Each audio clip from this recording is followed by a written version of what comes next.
bavandimwe nkunda bo mu muryango wa Padiri Mauri, Yezu Kristo akuzwe.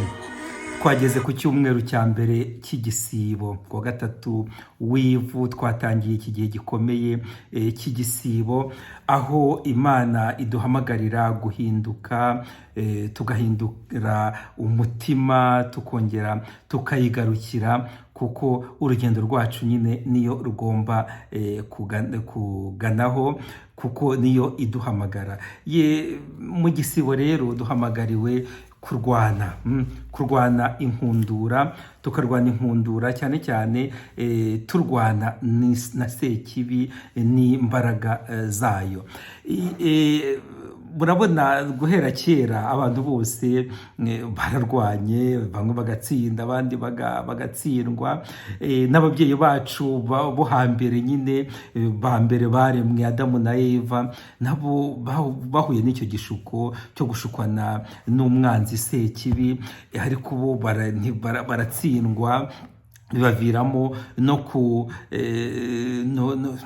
no gupfa, niko batubwira, kuko kubona baragiye bakadodekanya amababi y'umutini bakayacocera.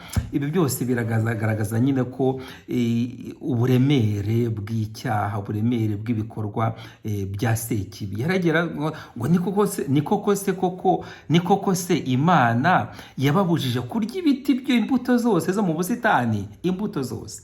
Ariko Eva yasubije inzoka neza, arayibwira ati rwose ntabwo ari ibiti byose, ariko yatubujije kurya ku giti kiri rwagati mu busitani. Murabona rero inyaryenge, inzoka, sekibi izi ukuntu igenda igoreka amagambo, igoreka ibikorwa, itubwiza akarimi keza kugira ngo nyine ibone aho iduhera. Maze rero murabona ababyeyi bacu ba mbere baracumuye, bacocera amababi y'umutini badodekanyije, ariko twebwe dufite amizero akomeye muri Kristo. Iryo ni isomo rya kabiri. Mu isomo rya mbere twabonye uko binyuze ku muntu umwe, Adamu n'umugore we Eva, icyaha cyinjiye mu bantu, hanyuma hinjiramo n'urupfu. Birumvikana kuko icyaha mu mvugo ya Bibiliya, icyaha n'urupfu biragendana. Ariko Pawulo Mutagatifu mu ibaruwa yandikiye Abaromani aratubwira ati, maze rero kubera umuntu umwe wumviye Imana agakora ibyayo, abantu bagize umukiro utanga ubugingo, kandi uwo muntu nta wundi ni Yezu Kristo, wanyuze Imana mu byo yakoze byose. Yagerageje kwigendera mu murongo nyine Imana se yari yamubwiye. Ntabwo byoroshye bavandimwe, ntabwo byoroshye, kuko muri uru rugendo turimo usanga nyine ibikorwa bya sekibi bidutanga imbere. Ariko niba kujya mu muryango kwa Padiri Mauri bitadufasha kurwana no gutsinda, biba bigoye. Ariko nongere mbisubiremo, ntabwo urugamba turwana ari twebwe twirwanirira, ahubwo tureke Yezu uturimo aturwanirire. Kuko ababyeyi baracumuye, birumvikana, natwe turacumura, ariko twibuke yuko hari umuvugizi wacu, Yezu Kristo. Uwo muvugizi ashaka yuko tugendera mu mayira ye, twagendera mu mayira ye twarokoka, hanyuma tukagera no ku bandi bose batarabona ayo mizero, kugira ngo tuyasangire nabo, maze umuryango w'Imana ukomeze waguke. Bavandimwe, muri iki gihe gitagatifu cy'igisibo, tugerageze tumenye ko icyaha ari realite itureba, iri bugufi natwe. Nta muntu udashobora gukora icyaha. Nicyo gituma nitumenya ibyaha byacu, buri wese agakora examen de conscience, akisuzuma, akagerageza kureba ibyaha bye, nta kabuza azabasha no kubyicuza. Nicyo gituma mu isakaramentu mu gihe cy'igisibo duhamagariwe guhabwa kenshi isakaramentu ry'imbabazi. Ariko rero isakaramentu ry'imbabazi ntabwo turihabwa kugira ngo tubone uburyo dutarankiriza conscience zacu kubera nyine kugira ngo nicujije birahagije ibindi oya, ahubwo kwicuza ibyaha bigomba kutuviramo uburyo bwo guhinduka, la vraie conversion. Niba nagiye kwicuza ibyaha singerageze guhinduka, banze ndimo hari nkina n'Imana, kuko ntabwo ari ukurangiza umuhango nicujije nabaye natuje mu mutima birahagije, ubundi nshobora kongera gukora n'ibindi nyine byose by'ibyaha. Twumve yuko la vraie conversion iva ku kuntu namenye icyaha cyanjye, nakicujije, nafashe ingamba yuko tazagisubira. Ibi byose ni urugendo yego, ariko iyo turi disponible, iyo dukereye gukora urwo rugendo, nta kabuza turafashwa, kuko iyo turi muri iyo experience irebana n'iby'Imana, Imana nayo iratugoboka ko ntago ari ibintu dukora ku bwacu, uko dushatse kubikora ku bwacu gutsindwa ntako kanya, ahubwo tureke Imana ikora umurimo wayo muri twebwe, umurimo wo kuduhindura, tuyorohere duhindure. Kandi kuko muri Kiliziya iduha n'ibikoresho bidufasha guhinduka, tubyifashishe. Kandi igikoresho cya mbere ni uguhabwa penetensiya.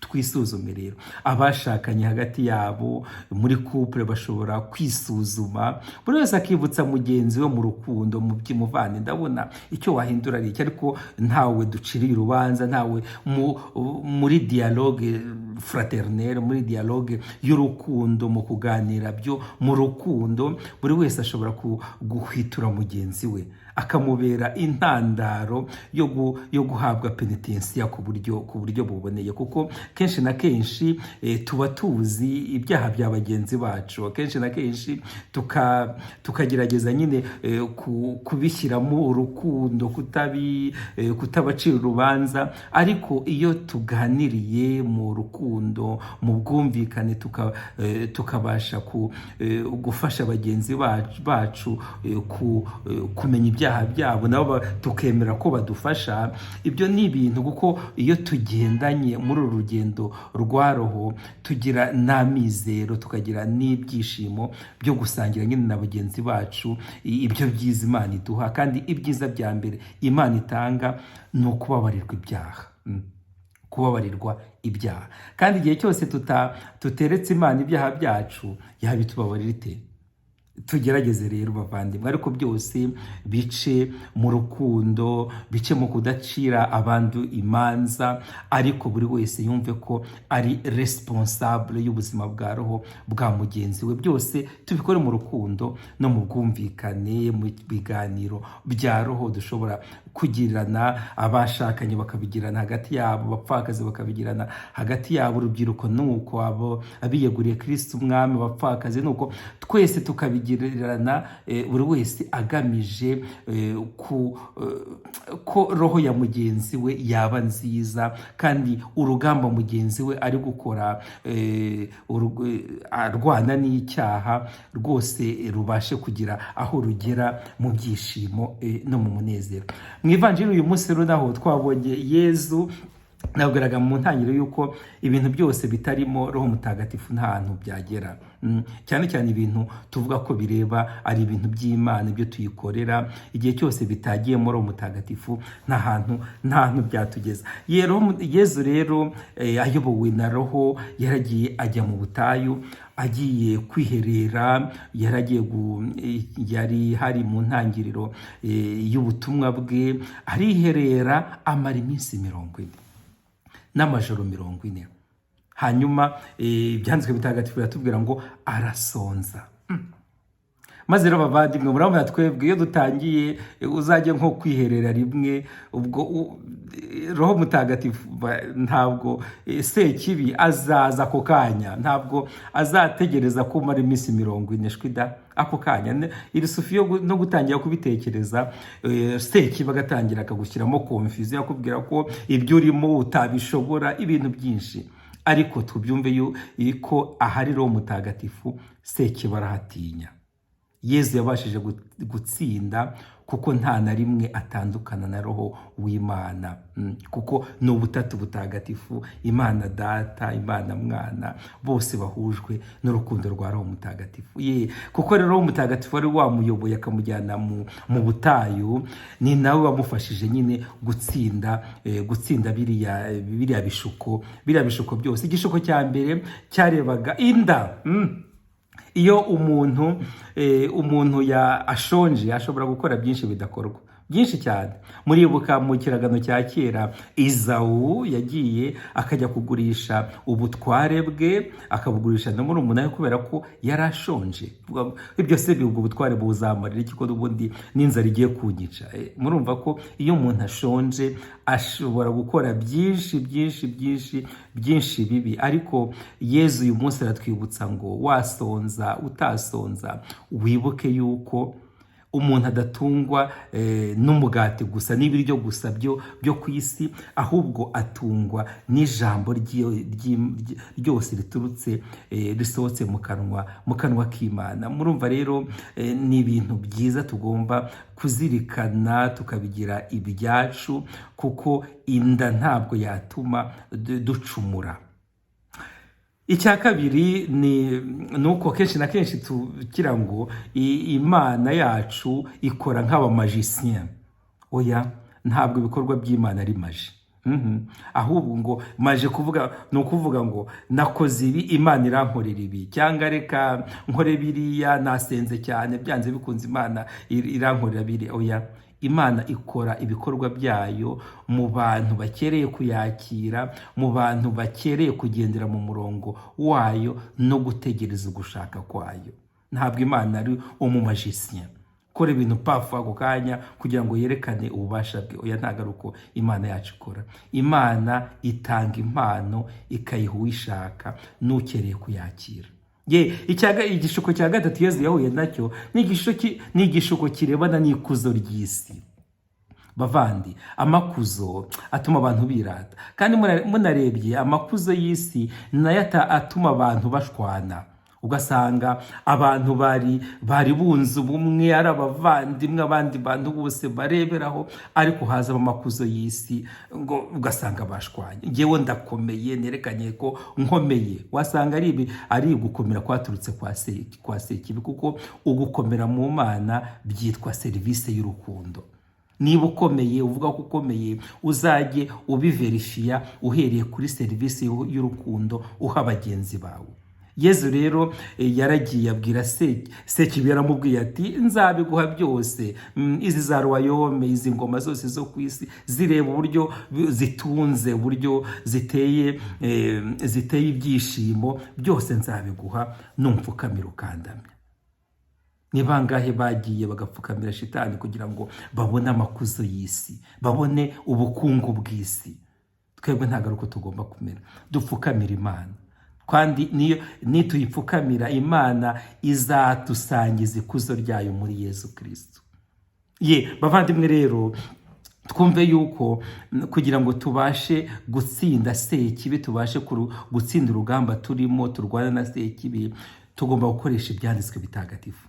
Sekibi azi ibyanditswe bitagatifu, ariko Yezu Kristo arabizi kumurusha kure, kuko Yezu niwe utanga ibisobanuro by'ibyanditswe bitagatifu. Turwane rero, ariko tureke ijambo ry'Imana riduhindure, kuko niriduhindura tuzamenya uburyo tuzaryifashisha, hanyuma nyine tugatsinda urugamba rwacu nyine turwana na sekibi. Maze rero nk'uko bisanzwe, mugende mureba amasomo yo kuri iki cyumweru. Isomo rya mbere ryavuye mu gitabo cy'Intangiriro, isomo rya kabiri ryavuye mu ibaruwa Pawulo mutagatifu yandikiye ab'Iroma, n'ivanjiri uko yanditswe na Matayo ku mutwe wa 4 kuva ku murongo wa mbere kugeza ku wa 11. Nk'uko musanzwe mbibabwira, iyi vanjiri tuyihuriremo, tuyisangire ku mbuga nkoranyambaga, dutere ibyishimo, kandi natwe nyine tureke iyi vanjiri duhindure cyane, itume turwana kuko dutsinde muri uru rugamba nyine turwana n'izi mbaraga z'isi, kuko Yezu Kristo yaratubimburiye, kandi tubifashijwe n'imbaraga ze natwe tuzatsinda. Ushobora byose rero nabaho umugisha kandi abarinde, ku izina ry'Imana Data na Mwana na Roho Mutagatifu. Amen. Icyumweru cyiza abavandimwe, kandi igihe cyiza cy'igisibo.